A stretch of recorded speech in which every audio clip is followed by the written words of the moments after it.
antes de que se salga. Y está además la Corte Centroamericana de Justicia, que ya está nombrada y que ya está funcionando y está emitiendo fallos sobre los dilemas entre los países o sobre problemas de empresas con gobiernos de los países. O sea que el sistema ya empezó a funcionar. Tenemos ya un acuerdo en principio de unión aduanera que va a resolver el problema fiscal de los países y que está a punto de ponerse en marcha en el curso de este año. Le hacía esa pregunta y lo invité a hablar del tema de la Unión Centroamericana como parte del posconflicto de Centroamérica. Tal vez la paz les permitió dar este paso de organizarse en 5 o 4 repúblicas unidas, pero ese paso al posconflicto, de la guerra al posconflicto, no ha dado en cifras económicas y sociales los resultados que se esperaba. La democracia no le ha brindado mejores oportunidades a la mayoría de la población. ¿Cómo integra esos dos temas? Ese es el tema, lo que nosotros le llamamos la agenda pendiente.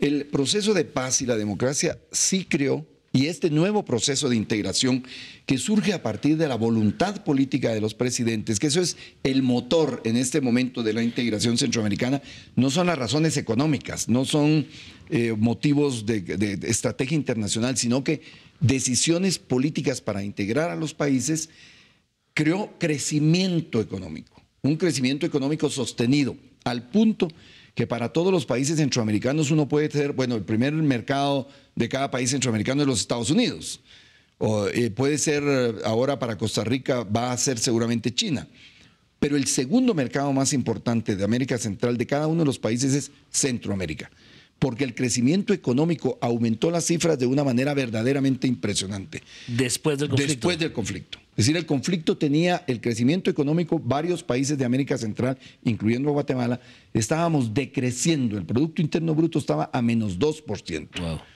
Pero ahora llegó a tener hasta 4 o 5% de crecimiento del Producto Interno Bruto. Ahora la crisis económica pues lo va a disminuir y el promedio va a ser 1 punto y tantos, pero no dejamos de crecer por ahora. Pero el consenso de Washington, la enorme privatización, el debilitamiento de los gobiernos hizo que se perdiera atención en las políticas sociales. Y eso produjo un fenómeno de crecimiento económico, pero con concentración de la riqueza en un pequeño sector de la población y gran empobrecimiento en el otro sector, disminución de la clase media.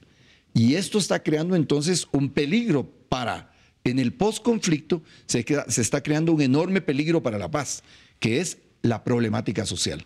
Entonces, un gobierno debilitado no puede controlar ni el crimen organizado ni el tráfico de droga. Y un gobierno que no tenga capacidad de responder a las necesidades de la población empieza a debilitar la confianza en las instituciones democráticas. Por lo tanto, ahorita es urgente el nuevo plan de desarrollo de América Central que conduciría a plantearlo. Pero no es solo un plan que nos permita ponernos de acuerdo para venderle más a los Estados Unidos o a China o algo, sino que se trata de ir dando los pasos para unificar definitivamente a Centroamérica. Por ejemplo, se ha creado líneas aéreas centroamericanas que son ahora muy poderosas, que son fruto de este proceso de integración, TACA, COPA, etcétera. Ellos necesitan leyes que les permitan funcionar en toda Centroamérica sin estar pasando por migración, con diferentes leyes de turismo, etcétera. Homologar leyes turísticas, migratorias, aeroportuarias, portuarias, etcétera.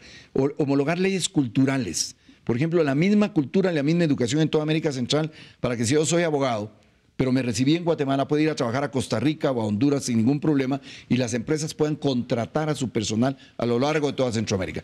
Las empresas mismas, bancarias, tienen que estar lidiando con diferentes leyes bancarias en Guatemala, diferentes leyes en Costa Rica, diferentes leyes en este lugar, o en Honduras o en El Salvador. Entonces, tenemos que crearle a las empresas privadas un ambiente y una infraestructura legal suficientemente buena para que puedan funcionar a lo largo de toda Centroamérica. Y así sucesivamente. Uno de los temas más importantes, hay 3 temas importantísimos. La seguridad regional. Nosotros no tenemos la capacidad de enfrentar al crimen organizado ni a la droga por sí solos. Tenemos que crear un network, un sistema de información y de trabajo conjunto para enfrentarlo. Nosotros estamos enfrentando problemas alimentarios. Entonces tenemos que determinar qué zonas de América Central son buenas para producir alimentos y nos permitan detener el crecimiento de la industrialización del agro para seguir produciendo alimentos y cumplir con uno de los objetivos básicos de todo país, que es abastecimiento interno. Sin abastecimiento interno, nosotros estamos en manos de otros países que nos venden maíz barato, como los Estados Unidos, pero empezamos a depender de ellos y cuando tengamos problemas políticos con ellos vamos a tener problemas para alimentar a la gente y así sucesivamente.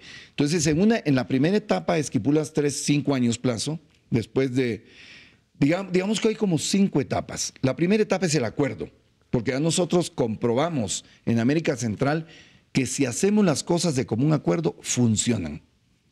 Porque adentro de cada país hay presiones y contrapresiones contra el presidente, contra todo el mundo, y no se pueden tomar decisiones duras de tomar. Segundo, comprobamos que necesitamos el tiempo para hacer las cosas.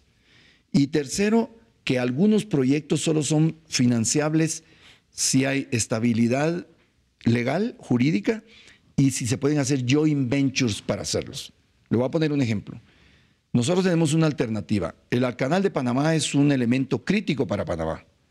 Y tenemos la alternativa a los otros países de hacer un canal seco.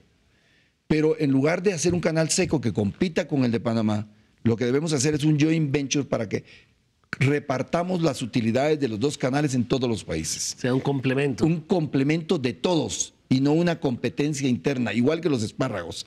En lugar de competir para venderse los más baratos a los Estados Unidos, sembremos espárragos y vendamos al precio que queremos y no lo hagamos individualmente. Y así sucesivamente. La infraestructura, ya tenemos acuerdos para intercambiar energía eléctrica. Nosotros le vendemos energía al sur de México, compramos de México en algunas épocas, le vendemos a El Salvador, le vendemos a Honduras, ellos nos venden en una etapa a nosotros. Entonces, ir creando como una infraestructura para hacer de Centroamérica una región.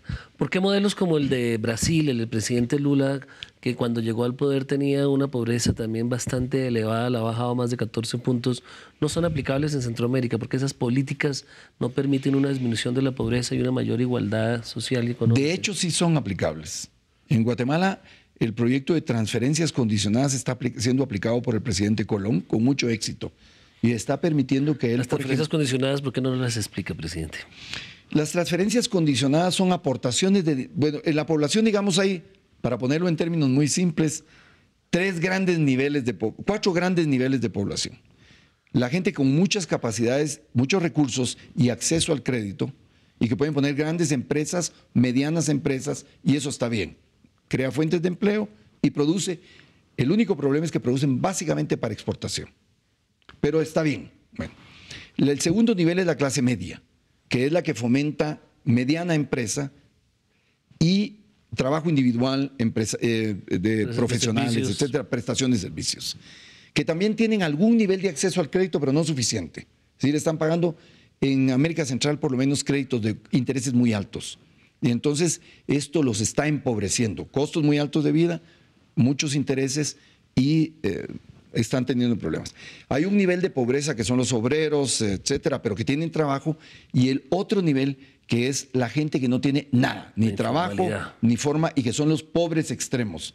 Las transferencias condicionadas, y esos pobres extremos tienen otro nivel, no tienen trabajo, no mandan a estudiar a sus hijos, no los están capacitando para un nuevo proceso de desarrollo.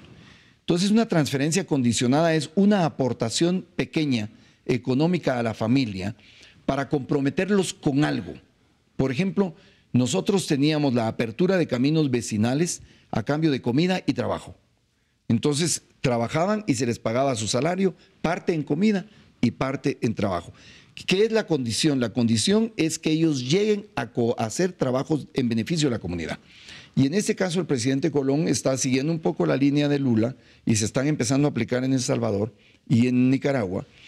Se le da una pequeña cantidad a la familia para que la familia se comprometa a enviar a su hijo a la escuela y el niño salga de 6º año y no haya retiro de la escuela y por lo tanto disminución de la escolaridad